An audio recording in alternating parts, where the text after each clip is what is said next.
All right, so before we get started, let's see the items you should really watch out for. Assignment number 2, it will be due tomorrow. Just make sure you submit before the deadline. Your tutorial number 7 from last Thursday, all the materials have been made there already. I want to remind you guys one quick thing about the tutorial. So if you look at that over here, under tutorial number 7, okay? You can see that if you look at the actual notes over there. Oh, sorry. So tutorial 7 and the annotated notes right here. Okay. So that's the stuff we went over last time, just about the looping variance, the syntax, and also the meaning, the flowchart. And I think we went up to, let me see. Let me just be precise. Okay, we talk about precondition, postcondition, and also discussing the looping variant that was actually wrong. All right. So page number 7 is what we went up to last Thursday, right? So if you were there, so you know what I'm talking about. And there, but as part of the exercise for the actual tutorial instruction, there are 2 more things we have to do. Number 1 is to consider the actual correct looping variance. And then number 2, we actually have to somehow show the correctness of the actual algorithm. So these are the 2 things we didn't really talk about last Thursday. So I included the solution here as part of the notes. You can see the last 2 pages. But if you look at the lecture side, you can also see the exercise solution recording. So for those of you who might need more explanation, you can look at that too, right? It's part of the exercise. We just didn't talk about it in person last Thursday. Okay? So please make sure you study that. That will be covered, of course, in the subsequent assessment. Right? Your assignment number 3 is going to be released tomorrow. So one of the questions for assignment 3 will be about how you can show the correctness of the Dijkstra shortest path algorithm. And today we're going to dive deeper into the algorithm by talking about looping variance for Dijkstra algorithm. I think that one is going to help when you actually do the assignment. Right? And final reminder for your written test, right? It's not going to be this Thursday. We still got our tutorial session this Thursday in person. But let me show you again on the calendar. Okay? If you, okay, let's look at the calendar here. Okay, right here. All right, so we are now on the 9th of March. We're still going to cover 1 more lecture and also 1 more tutorial this week. And your assignment number 2, assignment number 3, about a due date and release date, right? The same. And written test will be next Thursday on the 19th during the tutorial time. And then the week after, March 26th, will be programming test 2, right? So those are the dates fixed already since day 1 of the semester, right? I'll send you guys a guide about the coverage, expectation, format, etc. For written tests, hopefully before Wednesday's class, so you can know what to expect, okay? But I definitely want to start going over all the materials that we have been covering since the beginning of the semester, both the lecture material and also the tutorial and also assignments, everything. All right, guys, any question, please, about the course in general? All right, good. Why don't we do a recap, which will be very useful for today's lecture. Okay, let's take a look. All right. I wouldn't go into details, but just to remind you, when you actually study for the lecture material, you want to watch out for. Right, so last Thursday, we started talking about the algorithm for the Dijkstra. So this version of the algorithm is not like a pseudocode even. It's not even Java code or pseudocode. It's intentionally a little bit more intuitive and informal. We kind of learn from that version there and see how we can do tracing, right? You can look at the various parts about the algorithm. Of course, if you look at notes directly, it's a bit messy, but you really have to refer back to the relevant part in the lecture recording to see. Right? Anyway, I'm not going to dive into details again. You have to make sure you go over them. Okay? Especially, you want to know the difference between capital D and also lower d, right? So those are important differences you have to make, especially when we talk about looping variant for Dijkstra algorithm today. Okay? And then we did example 2 over here for the complete tracing about Dijkstra algorithm, right? So the number of iterations over here will be corresponding to how many vertices we have in total. That's more like an outer loop.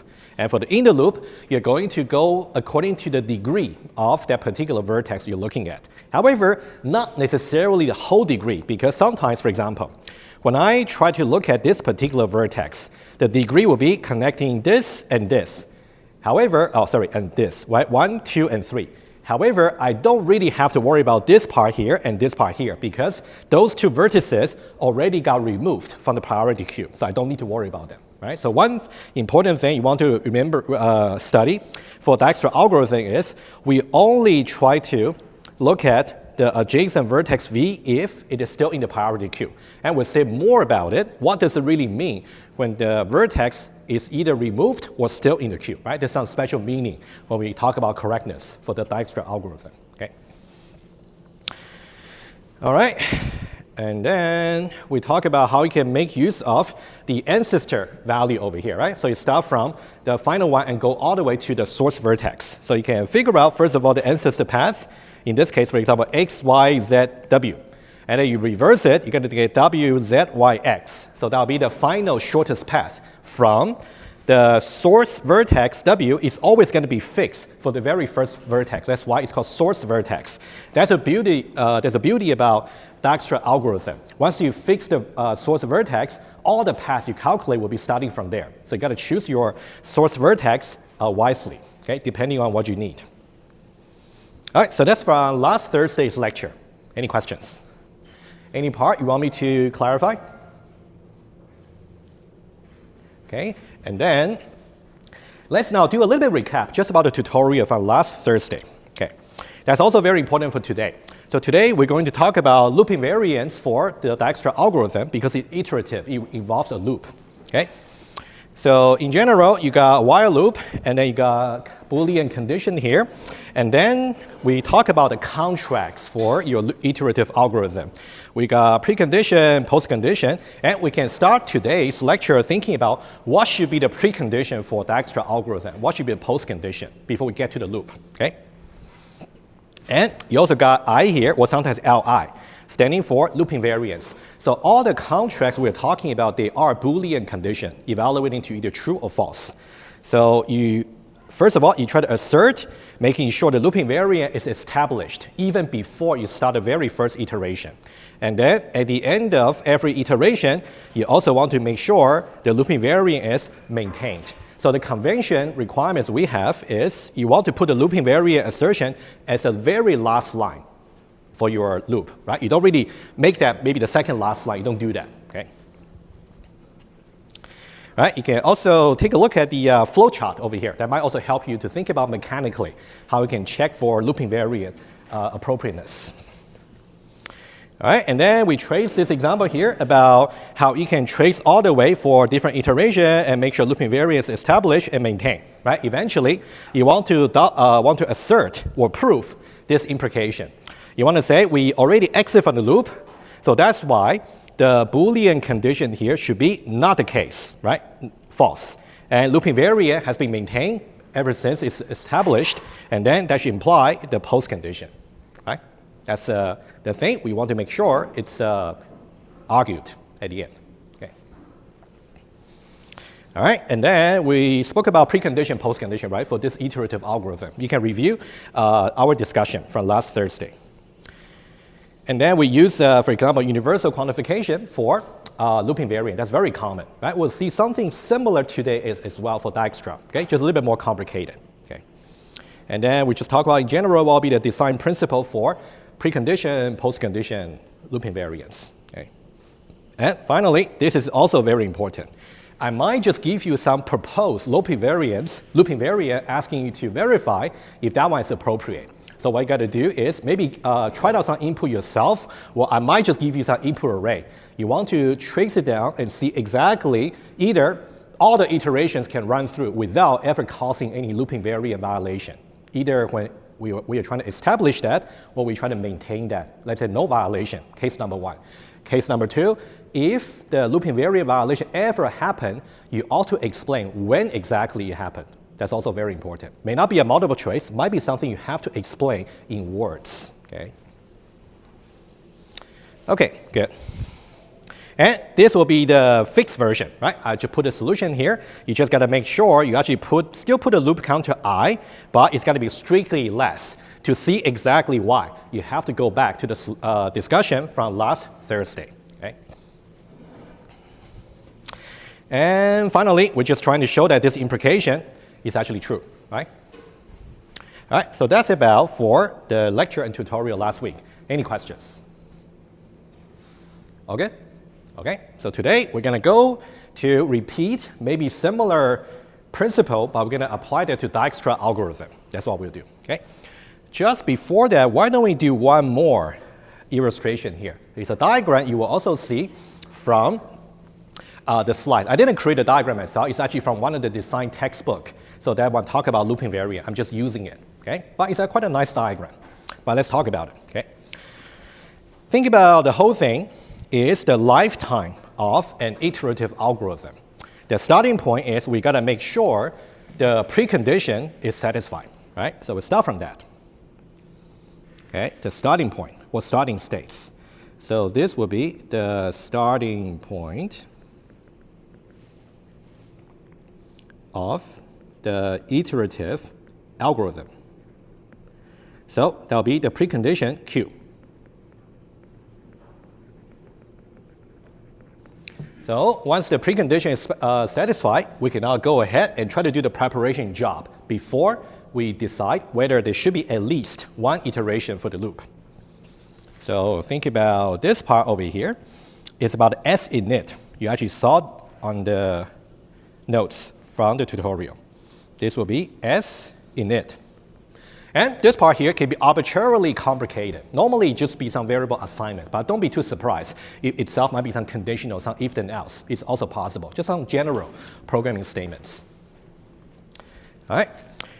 So here, at this point over here, we're going to decide, number one, whether or not the looping variant is established. Number two, whether we should go for one more iteration.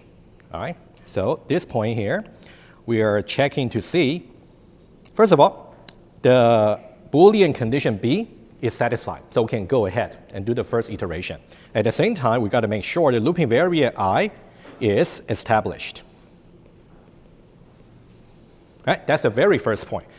Onwards, you got to make sure at the end of every iteration, I will be maintained, just remain to be true, basically. Right? So you will see here, see body here, that's the body of the loop, and that's the programming statements body that you will see in the syntax, right? All right, let's just do one or two iterations so you get an idea. At the end of the very first iteration, right here, we got to make sure the looping variant is maintained. At the end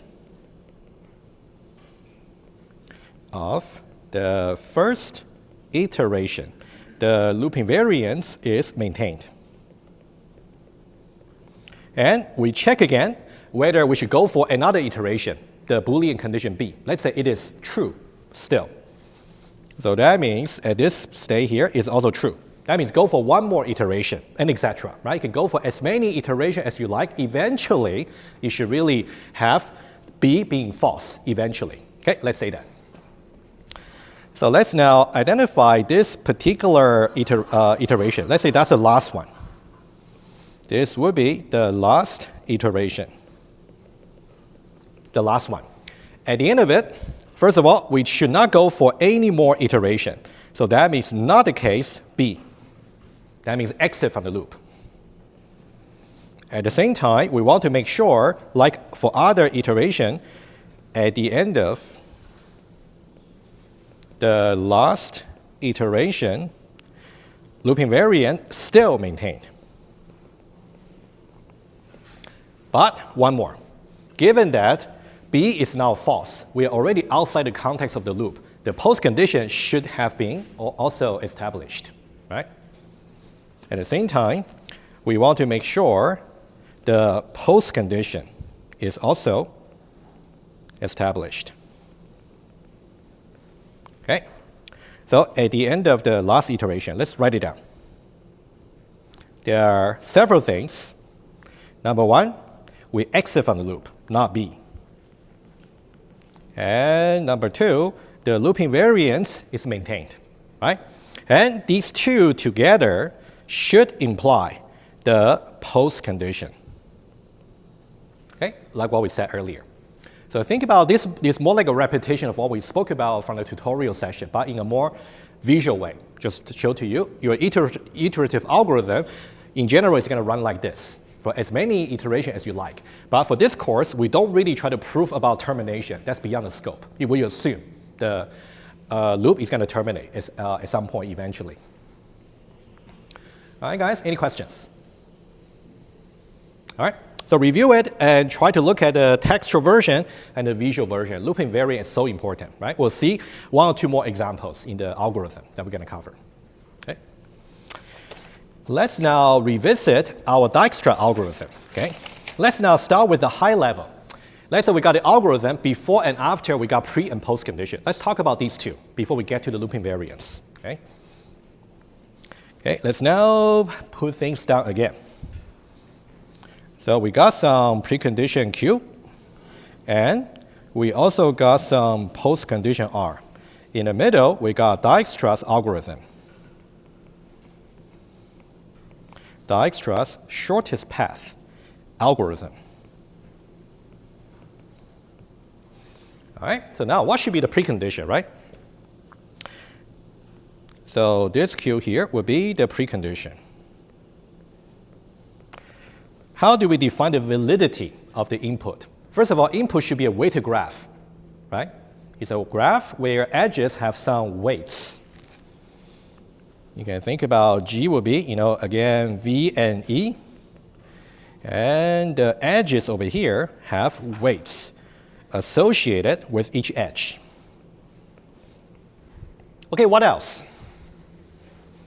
There's some very important assumption we said we're going to make about the graph we're dealing with for Dijkstra. What is that? Okay, anybody recall? What should we really know about the weights, about the graph? What's so special about it? Yeah? Cannot be negative, thank you. Yeah, what Justin said was exactly right. It just cannot be negative, right? Thank you. All right, right here, let's write it down, okay? So we have the weights for any U and V should be larger than or equal to 0, right? Where U is a valid vertex and also V is a valid vertex, okay? And we're gonna see just a little bit later, hopefully before the break, what if you have negative edges in your graph and we still try Dijkstra? Is it gonna work, right? That's the question, we'll see. As long as you can find one example graph where applying Dijkstra algorithm on some negative weights graph is not going to work, you cannot say it's going to work in general. That's the principle. But we're going to see, right? So we got non-negative.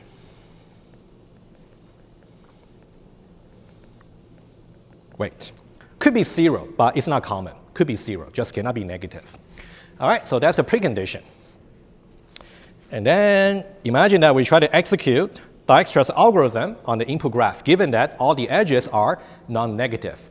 So now, what will be the post condition, right? This one I'll help you out. It's a little bit complicated, but let's think about what are the two variables we keep trying to maintain throughout the course of the algorithm. We got the capital D, right? And also the little a for ancestor, right? So these are the two, right? So these will be something we want to assert about, okay? We can put a little bit more informally. Okay, so this will be the post condition.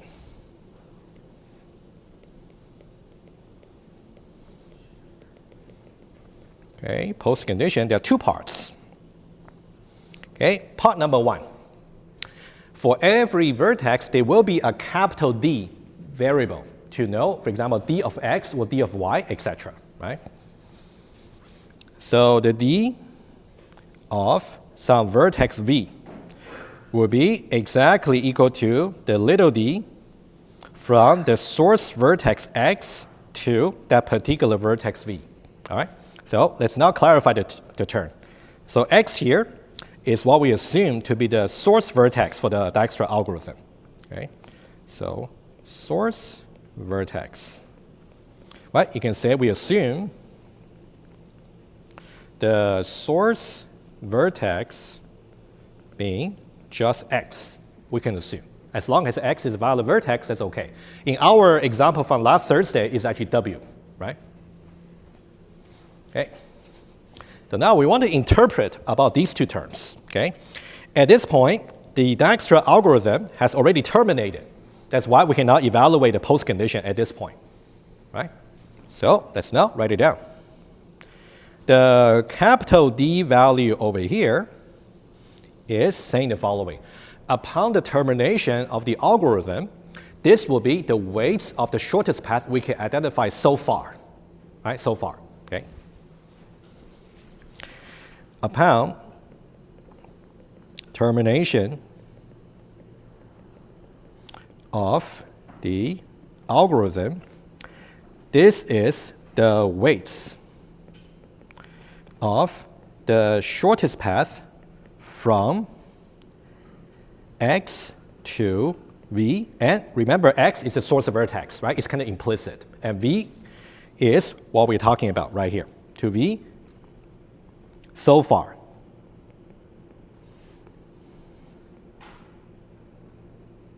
Okay, so far.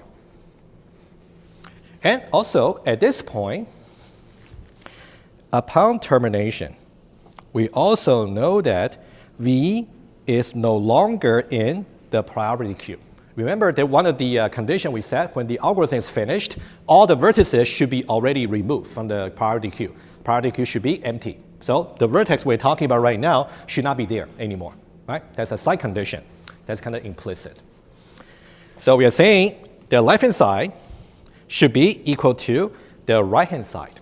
The right-hand side is really what we know about the expected correct answer. What's the true weights of the shortest path from the source vertex to that particular vertex V? That's a true one. Okay? So this one here, right here, this would be the true weights of the shortest path from X to V. And the post condition is saying upon the termination, these two must be equal to each other. All right? And let me remind you, something when you trace the Dijkstra algorithm again as practice, this is something you can notice. Okay? I'll show you quickly. Okay? If you remember, that's kind of the tracing table we did last Thursday. I just duplicated. Okay? So you can think about, let's say we're now done with all the tracing. Right? So now you can see the priority queue is completely empty.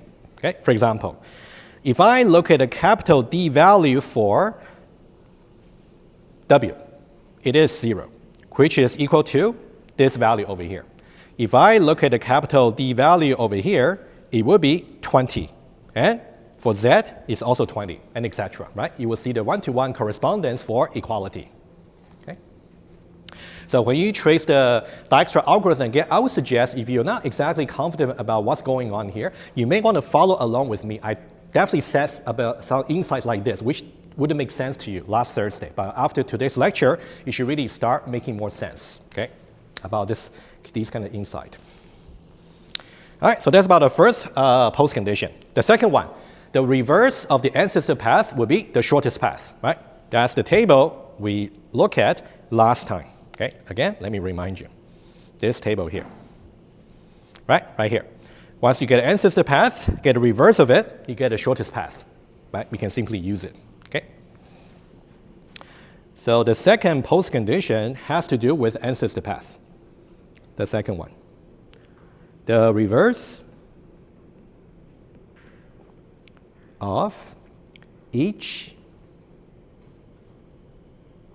ancestor path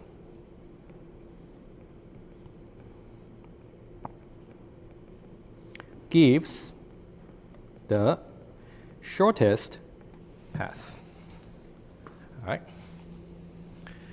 All right, any questions about pre and post condition, right? It's not exactly formal, using like a predicate logic, but I think it's okay just for today, right? But for the looping variant, we'll try to make it more formal, okay? All right, if no question, let's now move on, okay?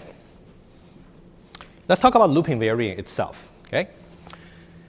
Think about we're just applying the same mechanical flowchart about how the looping variant should be checked. But just that, the algorithm is no longer the very simple one we did in the tutorial. It's now going to be the Dijkstra algorithm.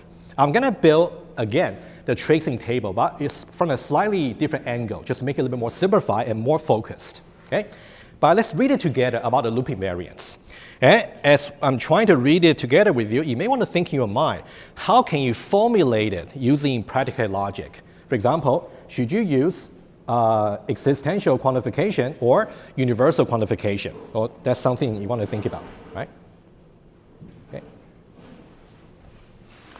All right, let's now read it. And this part here, just about reminder about the loop invariance should be checked as established and also maintained. And what about the text here? Okay, right here. For every vertex u, right? Meaning that in our example here, we talk about W, X, Y, and Z. So these 4 vertices will form the universe of this closure of the U that we are talking about right now. Right? Every vertex U that has already been removed from the priority queue. Let's formulate just this part right away to see what's going on. So this part here, already being removed from the priority queue, right? Just this part. This one easy. That simply means U is not in the priority queue. U is not in the priority queue. And for also to make the correctness proof a little bit easier, you will see that once you complete the assignment number 3. We are going to have an imaginary set about all the vertices. As soon as we remove one vertex from the priority queue, we're going to put it in a set. Doesn't really mean the code is going to do it, but imagine, all right? So we say that whenever this is the case, if and only if we imagine there is a capital S set that is going to contain all the vertices we just removed from the priority queue, all right? So these 2 conditions are kind of equivalent to each other, all right? And then this is the actual condition we want to check. du over here, what's the value of the what's the weight for the shortest path so far at the end of the current iteration, equals the true shortest path from source vertex S to U, all right? So S over here is what we assume to be the source vertex. And as soon as you see the true shortest path right here,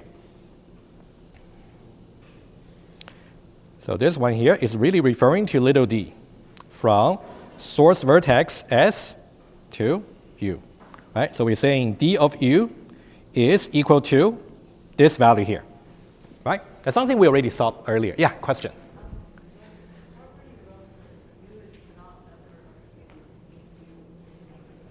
Sorry, say it again. I didn't quite hear you. The note about the set for the U is part of Q.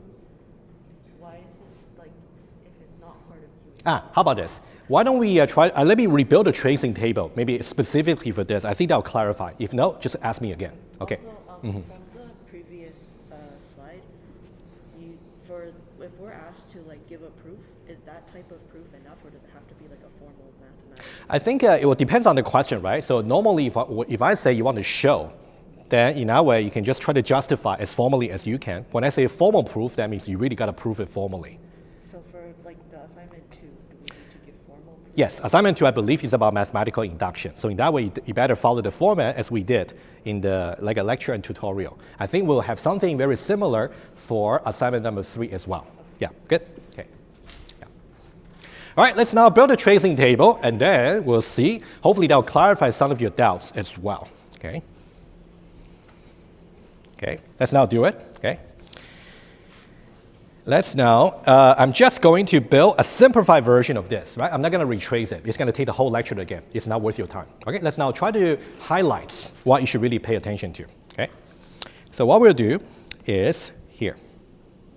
We got 4 iterations in total, first of all, because we got 4 vertices, W, X, Y, and Z.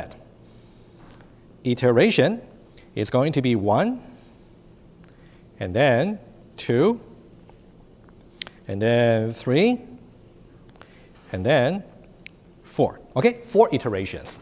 And we'll talk about what happened at the end of each iteration. That's what we're talking about. Okay. And let me also remind you, the order in which we remove the vertices from the priority queue was W followed by Z, followed by Y, followed by X, right? Why that order? You have to go back to the tracing last Thursday, right? That's something we covered already, depending on what's the current minimum capital D value, like the key for the priority queue, right? Okay, so remember this order, okay? And I'm gonna put it right away. So here we got what vertex have we removed at the end of that particular iteration, right? Let me emphasize, we're talking about not in the beginning, but at the end. At the end of that iteration, all right? And the order should be W, Z, Y, and X. W, Z, Y, and X, right? That's the order. And let me talk about that imaginary set, okay? I'm going to put that as the last column, right here. And it's called capital S. It's a set, okay? Imaginary. So in the actual algorithm, we never try to implement or waste any space to construct a set. It's only for correctness proof purposes, all right? You can think about S over here. It would be empty at the beginning of the first iteration, right? Simply empty to start with. That means we haven't removed anything from the priority queue just yet. After the first iteration, we have already removed W. So that means we're going to get just W inside, all right? And at the end of the second iteration, we also remove Z. So that means W and Z are both now in S. At the end of the third iteration, we remove Y. W, Z, and Y are there. After the last iteration, priority queue becomes empty. That means all the vertices have been added to this imaginary set. Okay? W, Z, Y, and X. Right, so far so good, right? You can see exactly the pattern for S. It's not tricky. The size of S will be incremented one at a time after each iteration. And let's now look at the looping variance. What's going to happen? Okay, let's think about more specific for this example, and then we try to make it more general using maybe some quantification. Okay, looping variance. Look, let's say Li1. Here, only W has been removed from the priority queue. That means only W here is considered as visited. So its D, a capital D value is final. In this case, we can say the capital D of W will be exactly equal to the lower D from W to W. So the looping variance at the end of the first iteration only concerns about W, because only W is in the capital S. Only W has already been removed from the priority queue. So think about this condition here is Li1. All right. At the end of the second iteration, we got to make sure W, this part here, is still the case, plus conjunction. This one here should also have its capital D value matching the little d value. So what we have is looping variance 1. Looping variance 1, and also, since now we're concerning about Z, capital D of Z equals little d from source vertex W to Z. And we call this one here Li2. It's being accumulated, basically, right? Another way to see it, the universe of disclosure for this equality here is growing one by one, right? That's another way to see it. Okay. All right, let's complete that one. And this one here, we talk about Y, right? So Li2 and capital D of Y should be final. Little d from W to Y. And this is what we call Li3. at the end of the third iteration. All right. Finally, when we actually got to the end of the fourth iteration, everything should be asserted basically about the values being being final. Okay. That one there is going to be Li3, and we're not concerned about the last added vertex that's removed from the priority queue. And that one there is going to be capital D of x equals the little d from W to x. And that part there will be loop invariant number 4. Right? That's kind of the actual condition we should really check. Right? But we want to make the loop invariance more general, meaning that we don't want to get too specific to W, X, Y, and Z. We want to make it more general, maybe specific to the Q contents or the S contents. All right, so now let's formulate the actual loop invariance. So there are two ways to do this. Yeah, go ahead.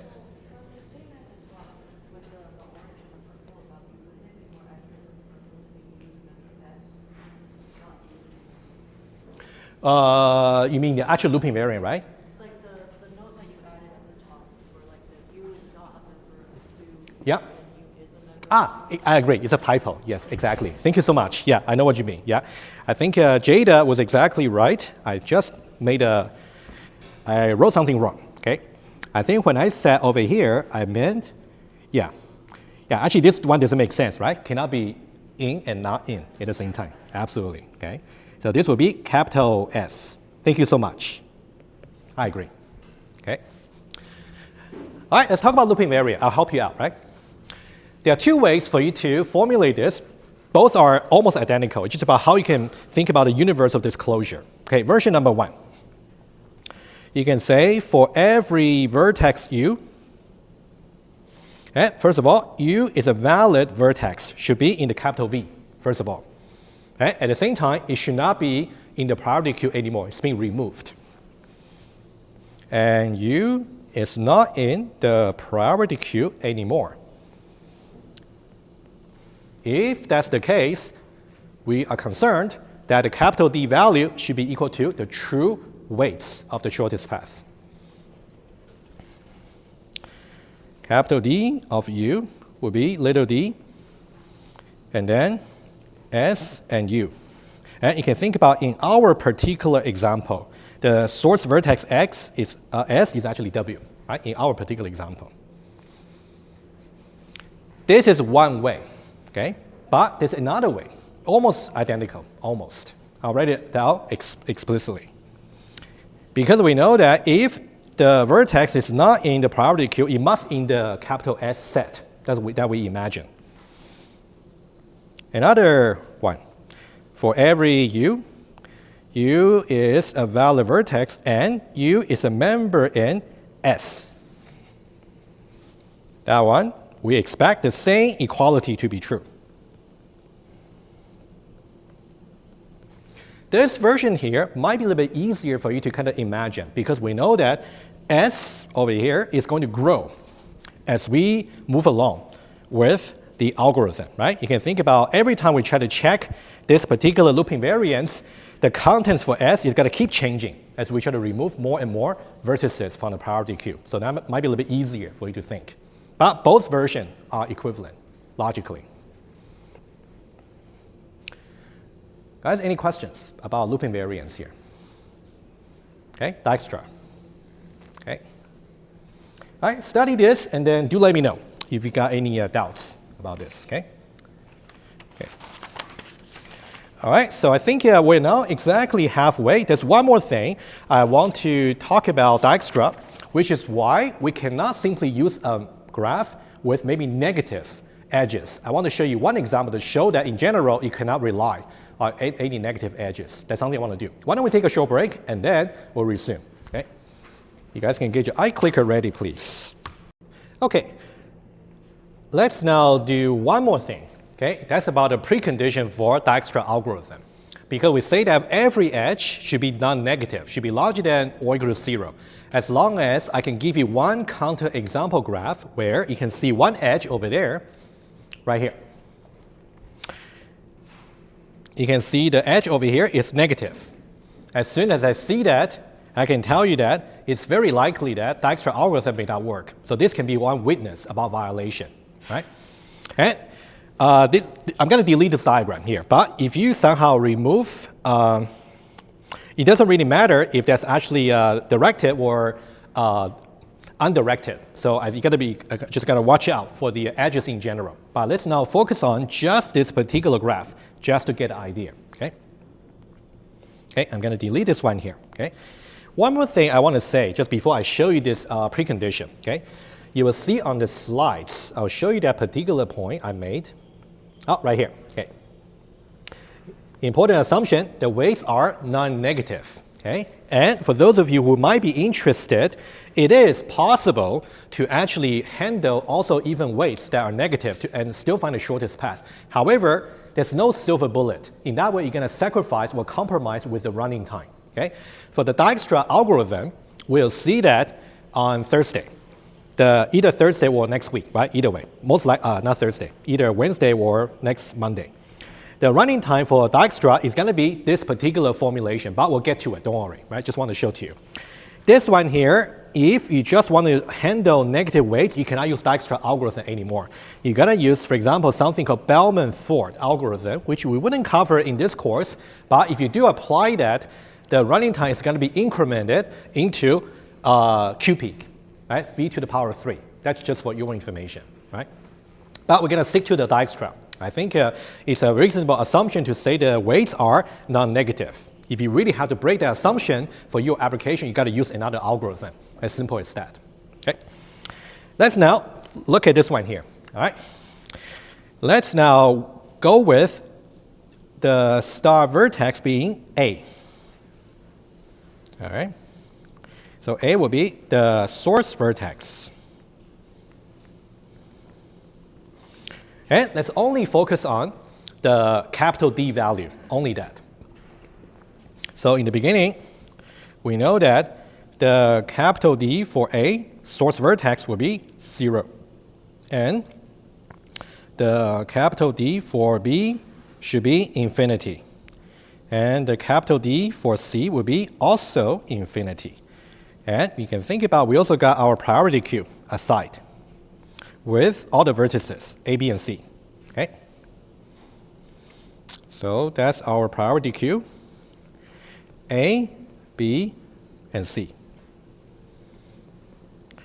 Also, since we spoke about the capital S imaginary set, what's the contents for S at the moment? Empty. Nothing has been removed, right? Just remember that, okay? So we got A, B, and C, and then we know the source vertex. Let's now start with it, okay? Oh, before that, let's see what the true value is. So we got the lower D value from A to itself. It should be 0, right? And the lower D value from A to B, what should that be? Should it be 2? Is there anything that's cheaper or lighter? Yeah, exactly. You can go here, go here. 4 plus minus 3 is a legitimate path. So 4 plus minus 3 will be 1. Okay, notice that. And then the little d from source vertex A to C. That one there, just 4. Right? There's only one way. All right, just remember these are the true values that we want to really achieve at the end of each iteration. That's part of the looping variance we spoke about before the break. Okay? Remember that. One of them is going to be violated. We'll see. Okay? Let's now try to trace it. Only 3 vertices. We've got only 3 iterations, so it's not too bad. Okay? Simple enough to see the point. So we talk about iteration, okay? And what's the minimum key capital D value from the priority queue that we're going to pick? And what kind of changes can we observe at the end of each iterations? Okay, let's now do that. Let's start with the source vertex A, which will be, let's use orange right here. A here, right? So iteration number 1, we're going to pick A because the capital D of A will be just 0, right? 0, guarantee the way we set it up. Only the source vertex has 0. Everything else has the capital D value plus infinity, right? Guarantee for the very first iteration. And now there are 2 incident edges right over here. Do we need to handle both of them? How do we decide? We want to check to see whether or not they are both still in the priority queue, right? They are both are, so we got to handle them both, all right? And now in this case, what should we do? You basically go with this edge. What should we check?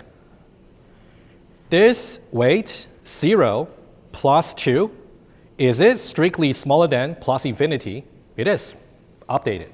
Similarly, 0 plus the weight of this edge 4, strictly less than infinity, also updated, right, in this case. All right, let's now write it down. So we know that both B and also C, the adjacent vertices, they are both in the queue, right? And then we want to do things like 0 plus 2, I'm talking about this branch, is strictly less than infinity. So that means the capital D of B should be updated to 2. Okay, right here. Right, that's the first one. Okay? And then similarly, 0 plus 4. Also strictly less than plus infinity, the capital D of C should be updated to 4 right here. Okay? So far so good. And then we're going to remove A from the priority queue. So that means at the end of this iteration here, the looping variable is going to check whether the capital D value for A, which is now is a member of capital S, is it equal to its lower D value? Capital D of A should be equal to the lower D of A to A. Right? Let's check. 0 equal to 0. Trivial, right?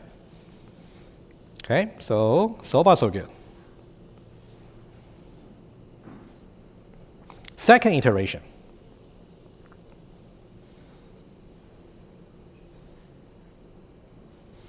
And we're going to see, A is removed, by the way, all right? Okay. And the second iteration, which one should we pick? Minimum. B, I agree. 2 versus 4, right? So we pick 2. So we're going to pick it, and then we got B right here, all right? And let's see what we're going to do. So we got iteration 2, and then we pick B, because the capital D value for B is equal to 2. That's the minimum, right? And then anything which should we do? According to the graph, you should really try to consider all the adjacent vertices following through the outgoing edges. Do we have any outgoing edges? We don't. Nothing to do. Straightforward, right? Because the out degree of B is simply equal to 0. No change. And then we're going to remove B from the priority queue. However, if the looping variance was to be maintained, what should we assert? Capital D of B, which is currently 2. Is it equal to the little d from the source vertex A to B? Is 2 equal to 1? No. Looping variance violated right here. So if you somehow encode the looping variance as part of your Dijkstra algorithm as the assertion, this will be the point you should really fail, because you cannot establish, you cannot maintain the looping variance. All right? Let's write this down. It's very important, and we'll continue a little bit. I want to write down more insights for you. Okay? So this part over here is false. So this part here is false. It's a violation of the looping variance. Okay? And let's look at the third iteration. Okay? But at this point, we should really also remove. Let's say we don't check looping variance. Right? Let's go ahead. Okay? Let's say we go ahead and remove B. Okay? We go to the next one. The third iteration. The third iteration number 3. And then we're going to consider just C over here, right? And then let me ask you the following question, okay? We choose the C. The minimum D would be because the D of C is equal to 4, right? That seems to be the minimum inside priority. Well, there's only one left, right? That's the only one you can choose. That's also the minimum at the same time. Now, question for you. If I try the following, I'm saying that D of C is 4. 4 plus minus 3 is less than 2. So I should really update this value here to be 1. Let me write it down. So here is the change. I'll put a question mark right here, right? So the D of C, which we know is 4, plus the weights from C to B, which we know is minus 3. That one there is simply 1, which is strictly less than the current value for the D of B. So that means I should update the D of B to be 1. Is my application of the Dijkstra algorithm correct or not? I'll pause. Guys, it's very important, right? Thinking this way, if I'm able to do this, that means I can update the capital D value for B to be 1. Then there's no problem. Now we actually got little d for B just exactly equal to lower d, right? But what's wrong with what I just said? I said something very wrong, even though it might appear to you very right. Go ahead. Is it because you already removed B from the parameter? That's exactly the point, right? Exactly the point. Right? So what your fellow student said is also very crucial, right? When I actually do this kind of consideration to say the current value is actually 4 and plus minus 3, and then it's smaller than this, you can only do this consideration if the destination is still in the priority queue. But it's not. It's been removed already. It's simply going to skip it according to the Dijkstra algorithm. So what I put there is misleading, but you got to know why. It's not going to be executed for Dijkstra algorithm. All right? Guys, hopefully you get that point. Okay? Okay?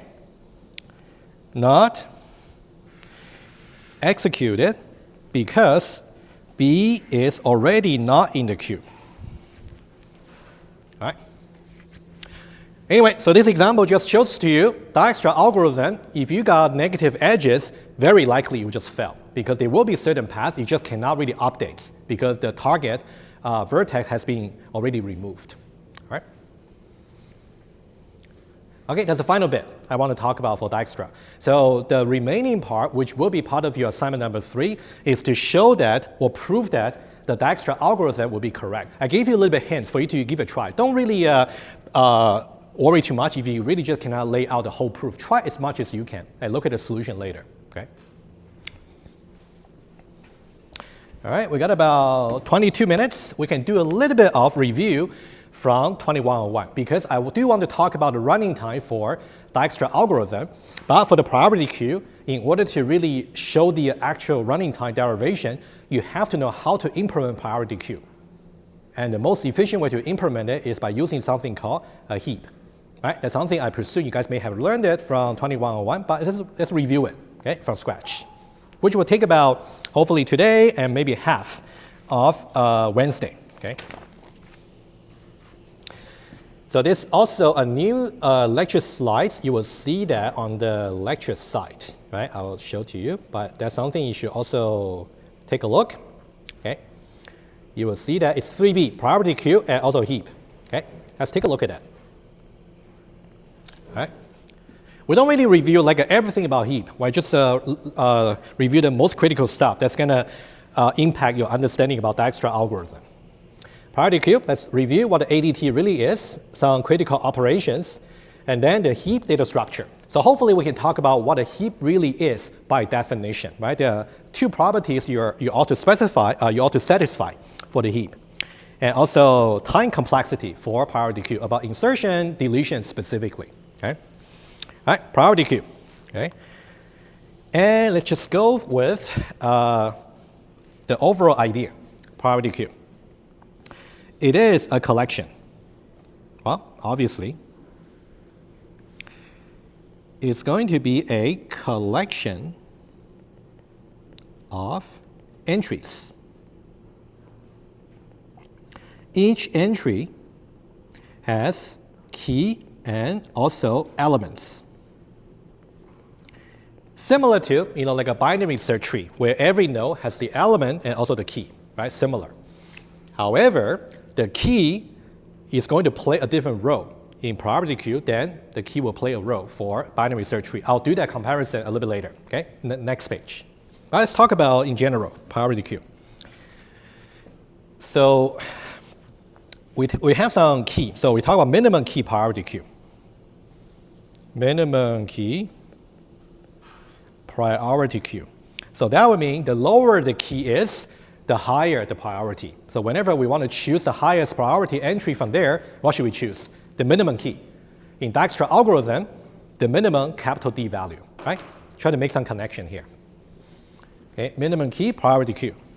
So we have the lower the key is, the higher the priority is, right? And specifically for Dijkstra algorithm, we have the capital D value, right? And then you want to find out the minimum D value, right? That's a connection. All right, so let's see. Whenever you want to remove something from the priority queue, whenever you want to remove, you basically want to remove the entry with the highest priority, which means the lowest key. And in our case, for Dijkstra, remove the vertex that has the associated capital D being the minimum. All right, so that's about removal. Very, very straightforward. And then the key here is not really for searching purpose. So it is okay for you to have maybe two entries with the same key value. That's okay, right? So for example, you might see that the key value 3 and the key value 3 here, they're the same. That's absolutely fine, right? So that's another observation. So let's say, for example, in Dijkstra algorithm, if you have two vertices, their capital D value happen to be the same, and they happen to be the minimum. It doesn't matter which one you choose first, right? You can just choose arbitrarily, okay? Okay, so this one here, entries with the same priority, okay, can be chosen arbitrarily.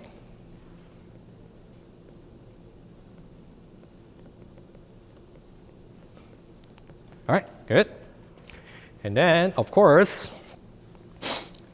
this one will be the minimum key, the highest priority. Oh, actually, that one is already there, right? I don't need to say that, right? That one is right here, okay? And what I can say is this one here, for example, is the one with the maximum key, okay?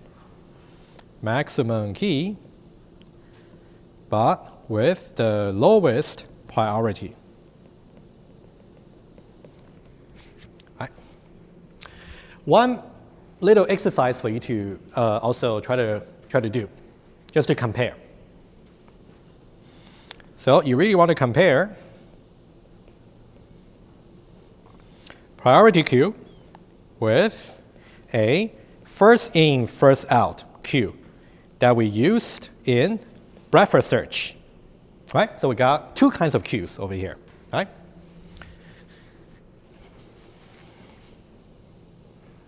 So we got entries in priority queue. They are removed according to priority or key value. Okay, I'll just say priorities, right?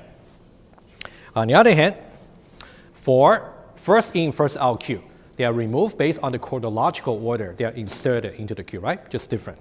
Okay, more like a timestamp in some way. Okay, so entries in Vivo queue.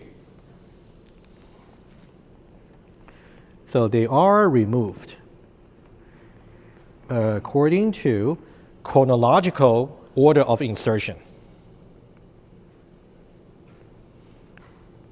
Chronological insertion order. Okay, so just notice the difference between the two. One is about priorities. The other one is about chronological insertion order. All right. Okay, one more thing, and then we can talk about something more technical. Okay. Okay, right here.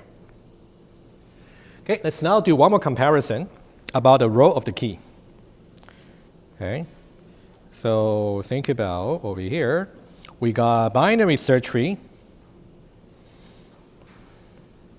and we got priority queue. And later on, we're going to see how it can be implemented using a heap data structure.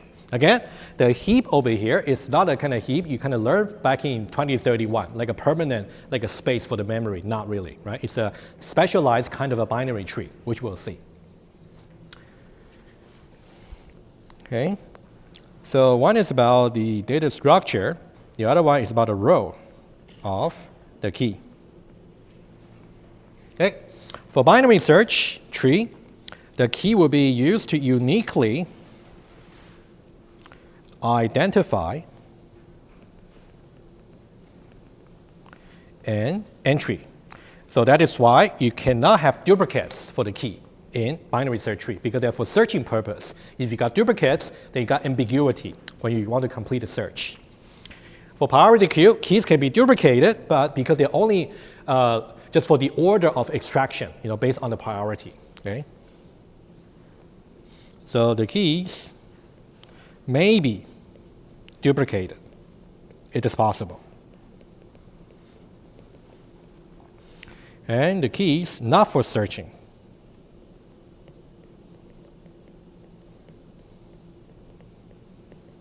This is why when we actually review the structure for a heap data structure, you will see that the requirement is not as kind of strict about subtrees when we talk about it, compared with a binary search tree. We'll see.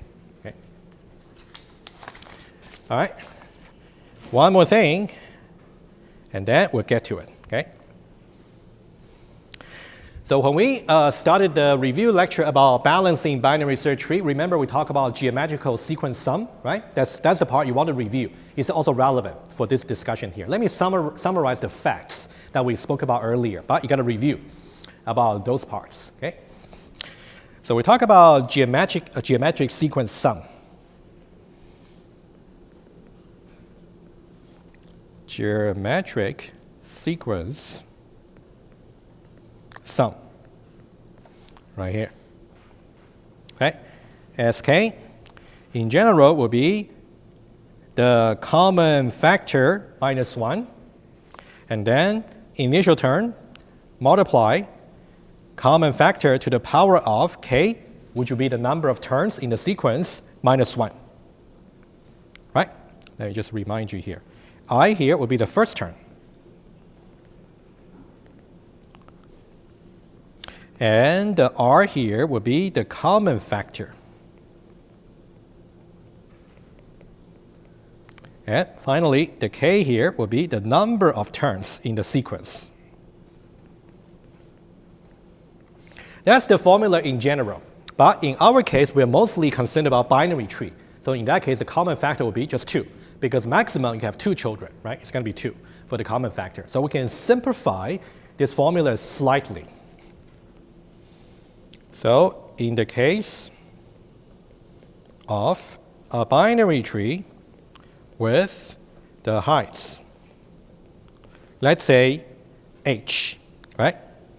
In this particular case, the root, just one node, just 1. Initial term, just 1. And then common factor 2. And if the height is h, the number of levels accordingly will be h plus 1. If you want to go back to that little page, we kind of build things from scratch. You will see why it's h plus 1, right? For that one there, I will let you study, okay? Number of turns will be the number of levels, h plus 1. Minus 1 divided by common factor 2 minus 1. So overall, it's going to be 2 to the power of h plus 1 minus 1, right? So the h plus 1 over here corresponds to the number of levels, okay, for the tree. All right. Questions? We're good? All right. That's nothing new. Okay. And before, I think this might be what we can do for today, right? And then we'll continue on Wednesday.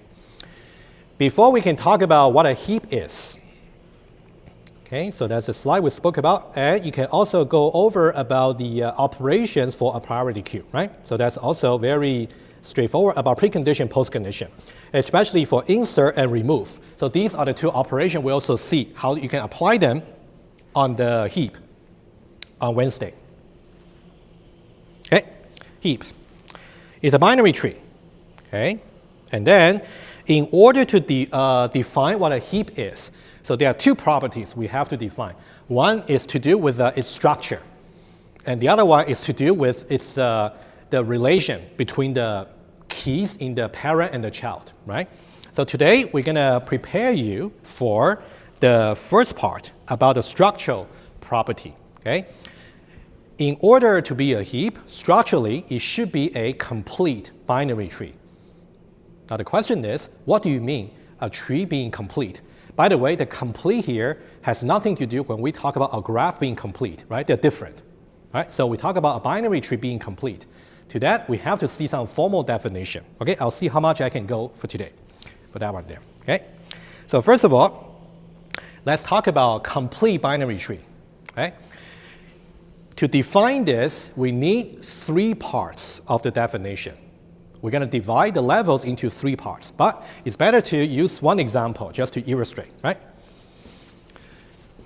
I'll get back to the slides in one moment. Okay, for now, you can please just disregard this part here, not just yet, right? Today, we might just be able to do this part here, okay? Let's say we talk about this binary tree here. First of all, height is equal to 3. How do we tell? What's the definition for heights?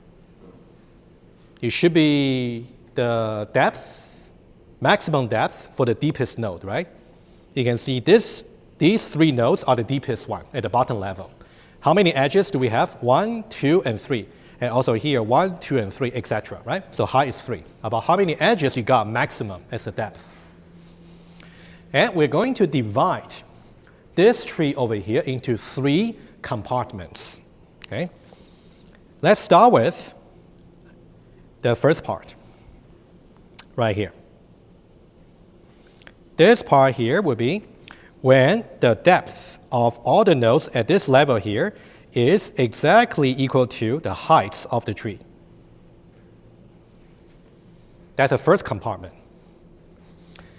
The second compartment is about the second last level, h minus 1. The second compartment is right here. All the nodes here, second last level, the depth will be 2, right? You can see here 1 and 2, and also 1 and 2, 1 and 2, 1 and 2. So that will be h minus 2. Beg your pardon, h minus 1. Right? So we got level h, we got level h minus 1. The third compartment is actually from the root level 0 all the way down to and including h minus 2. Right? Everything else, basically. Okay? So you can think about this part over here. This part over here would be the depth is equal to 1, but more generally, that one there is h minus 2, right? So we talk about 3 parts. Okay, part number 1, from level 0 all the way to level h minus 2. Part number 2, h minus 1 level. Part number 3, h. All right, so these are the 3 parts we got to look at when we look at the definition. Okay, 3 parts. All right, let's look at the bullet points in the slides. Okay, let's go back there, and then it will be slide number 6 on the heap lecture. A binary tree of height h will be considered as complete if, okay, bullet point number 1, okay? For all the nodes with depth either h minus 1, h minus 3, all the way up to the root, they have maximum number of children, 2 children. All right, let's go back and check. You can see it's going to be from depth 0 all the way including h minus 2.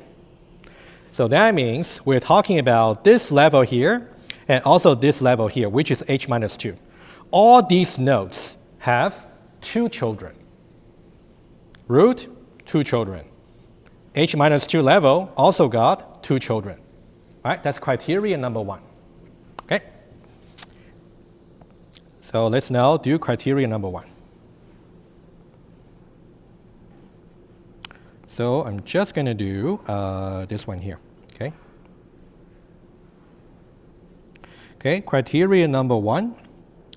Level 0 all the way to level h minus 2. The nodes have exactly 2 child nodes. Okay, that's criteria number 1. Okay, second bullet point. The second bullet point, we are only concerned about level h minus 1, the second last level basically.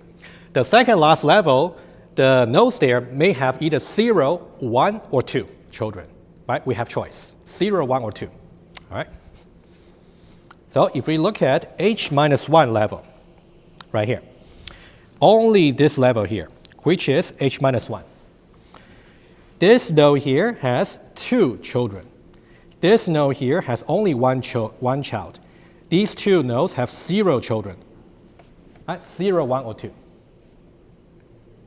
So that will be criteria number 2.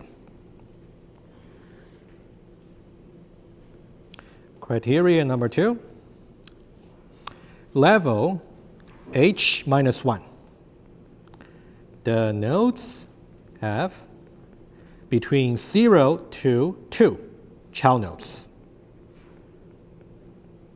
Okay? That's the second criterion. Okay? Number 3.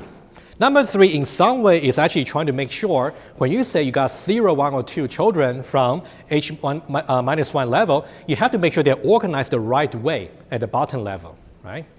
Let's look at that. The third bullet point. Now, the children of the second last level, they should be filled out from left to right. All right? What that means is this. You can see here, from here, the 2 children, we got left and right. That's okay. It's filled out completely. And then this one here, we got, this is left, by the way. This is the left child. That's fine. What would not be a proper complete binary tree? I will show you one. Okay. Let's look at just this one here. Some simple example here. Okay. So let's say this part here, all the way down to h minus 1. Things are completely filled out right here. Okay. Let's say I have the following. I have over here, I got left and right. One way to violate it would be, let's say the next one, I have the right child right here. That's not complete because when you are filling out, it should be exactly from left to right. So this part here, violation of the tree being complete. Because it's supposed to be filled out the left and then the right, right? So that's the principle. It should be from left to right. So that's just one example where it's not complete. Okay. All right, so these are the three criteria that you ought to satisfy. Okay.